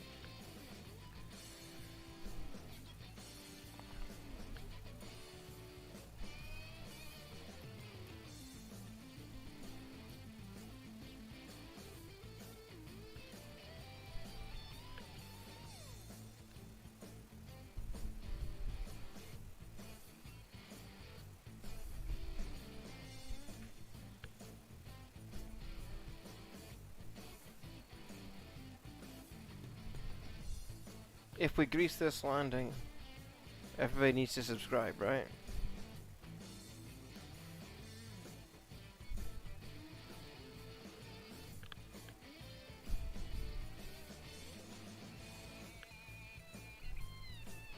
No pressure.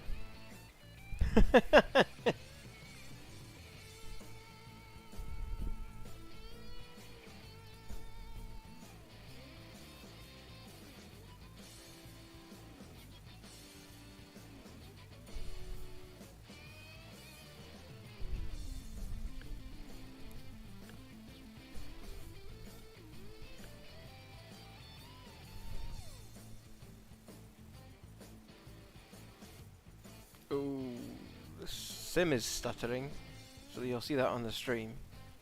The sim itself is stuttering.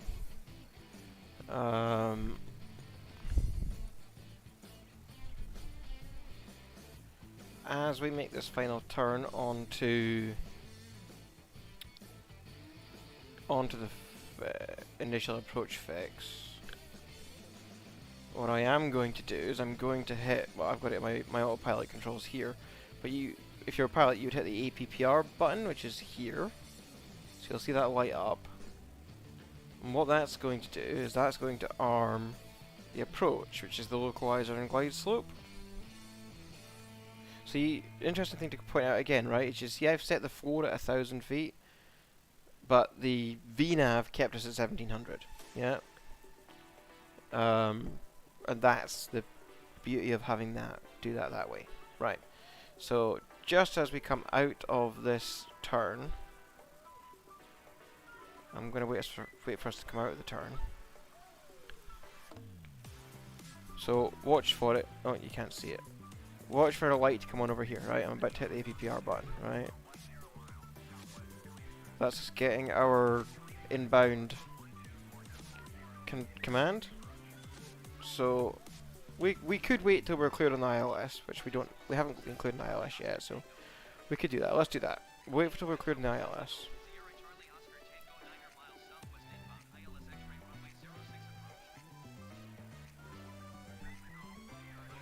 So there we go, that's our cleared ILS 6. So I'll hit the approach, which you'll see go green. And then what you'll see if you look here is the localizer locked on immediately. So that's the lock there. So that keeps us horizontally aligned with the runway. The GS, which is the glide slope, which is the vertical, keeps us on the perfect 3 degrees, typically 3 degree glide slope into landing. That hasn't locked on yet, but it will once this diamond hits the middle there. So that diamond there hits the middle. That tells us we're now on the perfect glide slope. And as long as that diamond stays in the center and the glide slope's flashing tell us it's now engaged, then we are on the perfect glide slope down. So I'm going to put on the first stage of flaps, talk a bit less, and get ready for landing. We are now below gear down speed, so I'm going to start dropping the gear as well. I've now taken the second stage of flaps.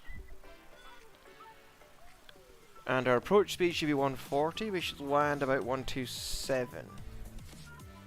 For anybody who cares. Let's take the final stage of flaps.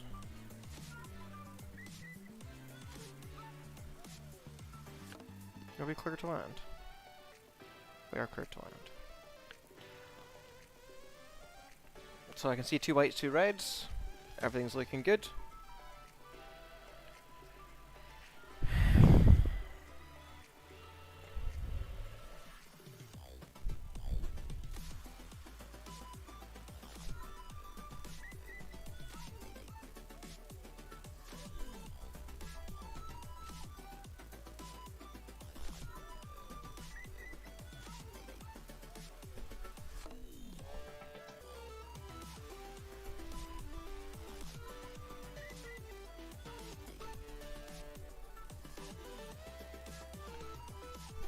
Okay. Autopilot off. Flare. Throttle back. I don't want to drop out of the sky, so I'm keeping a little bit of throttle in until we get down to about 50. Then I'll retard. We're down. Reverse throttle. Just to slow us down, reverse throttle off. And we will now exit the runway.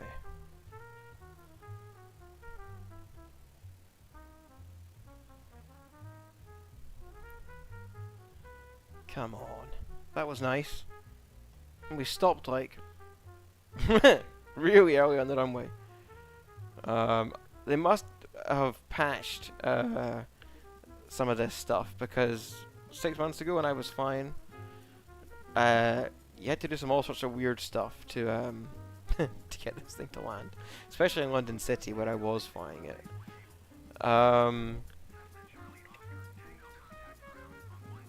Emergency stop. No, I use reverse throttle again as you would typically do. I mean, I might not have in real life. They might not have on that runway because it's so bloody long. I'm not going to taxi to parking. I'm just going to jump out and we'll do that beach landing. Anybody who didn't sub, you know, please sub. That was a nice landing. We'll go to the main menu and we'll try to find out how to get to that beach. Where it was Maho Beach.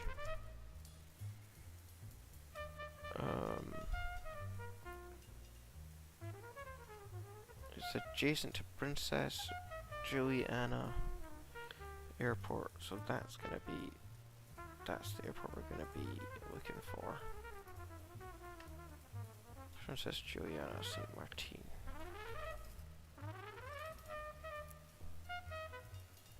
I don't know about you lot, but I'm not into this jazz.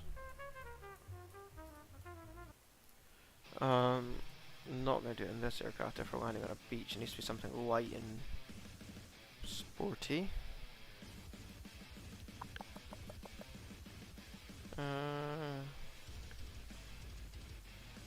The Icon A5 would be kind of perfect for landing on a beach. It's really slow though. Almost feels like cheating.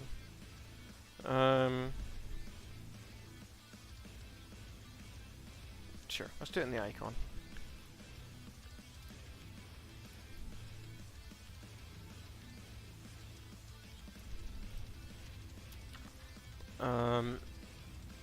So we'll mark the runways if we're going to come into Princess Juliana. This is the famous runway that everybody stands under the planes to when they come to land. But the request from the subscriber was that we land on the beach.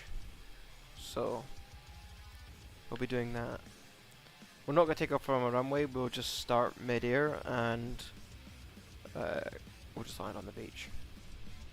Ticks the box, right?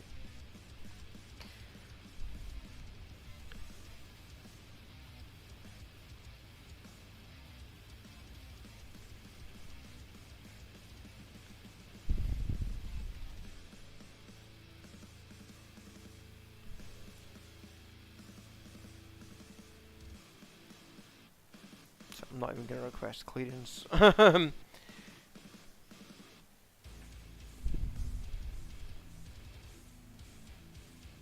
How high am I? 5,000 feet. With this thing I could probably just glide down, just turn the power off and glide down. With 10 miles or whatever it was I said I am from the runway. I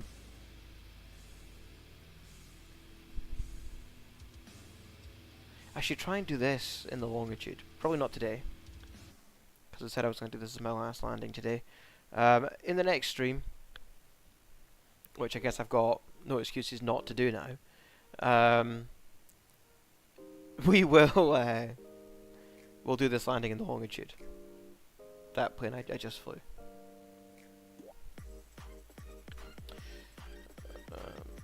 But this is what we're flying right now. It's not a seaplane. You cannot.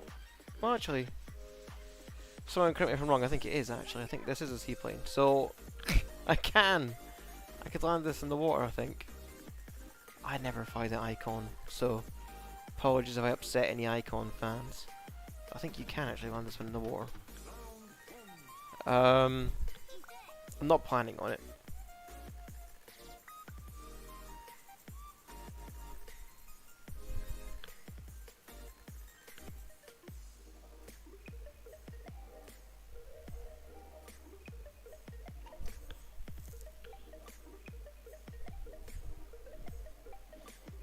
This music sounds like it's underwater though. The problem with Pretzel, I don't pay for Pretzel. Maybe if I had some paid members. I can't have paid members.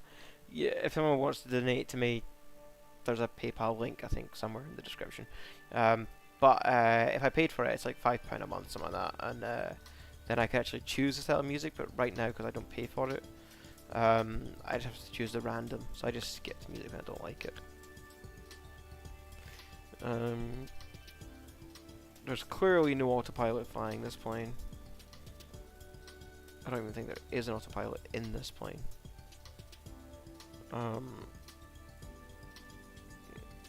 There's not.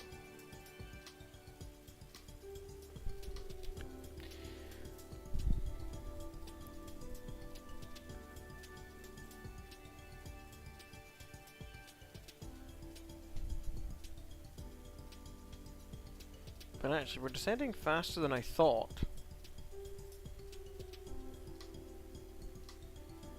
So I probably will need a bit of power actually to make it to the beach. Now the question is, do we want to land on the beach before the runway? Do we want to land on the beach after the runway? Which beach do we want to land on?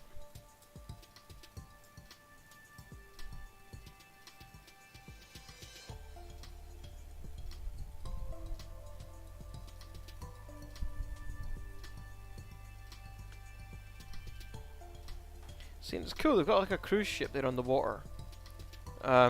It's probably static. I don't know if it's moving. I don't think it's moving. I'm hearing that in the 2024, which should be coming out... Is it? I don't know when it's coming out, actually. FS 2024 release date. It's not pre-order yet, which is weird. 19th of November.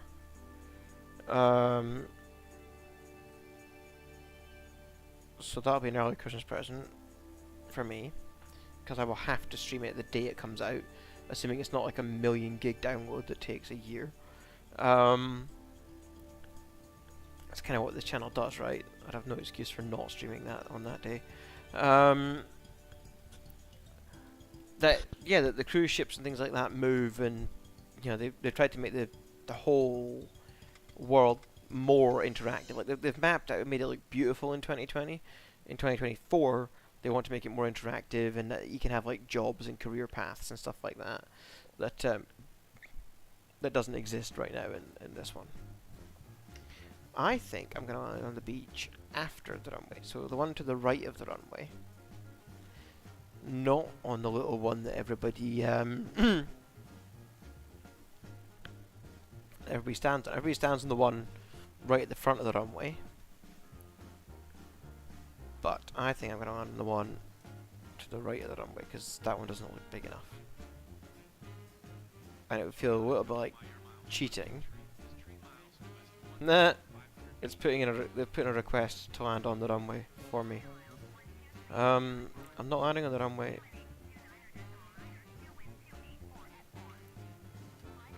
Gear down. Do I get any indication of that in this aircraft, or is it just...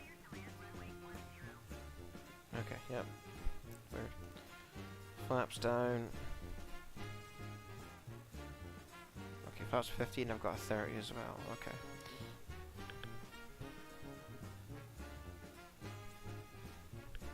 Co-pilot, tell them that we're gonna do a missed approach onto the beach.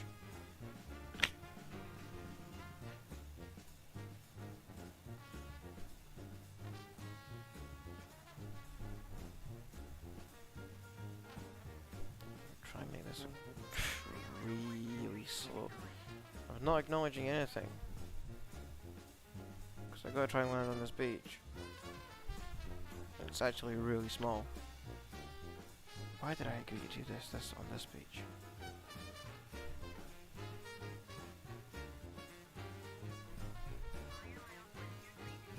Nope, I did not copy.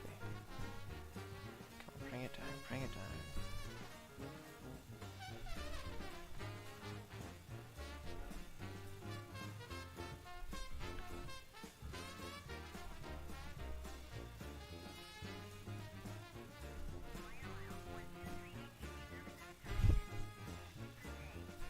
Down. Brake, brake, brake, brake, brake. Don't hit the building.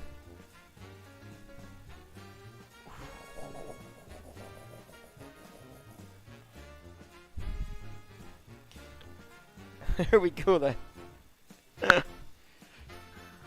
We have landed on the beach at Maho Beach. Someone's going to tell me it's not the right beach because I should have landed on the one at the end of the runway. I'm counting it. I'm going to call that a stream. Thank you for your ongoing support. If you can watch more of our videos and give us more watch time, that would be greatly appreciated. And yeah, watch this space for more content on this channel, and potentially a second channel popping up as well. I'll keep you all informed on that. Thanks again, and have a good weekend, everyone. Take care and bye for now.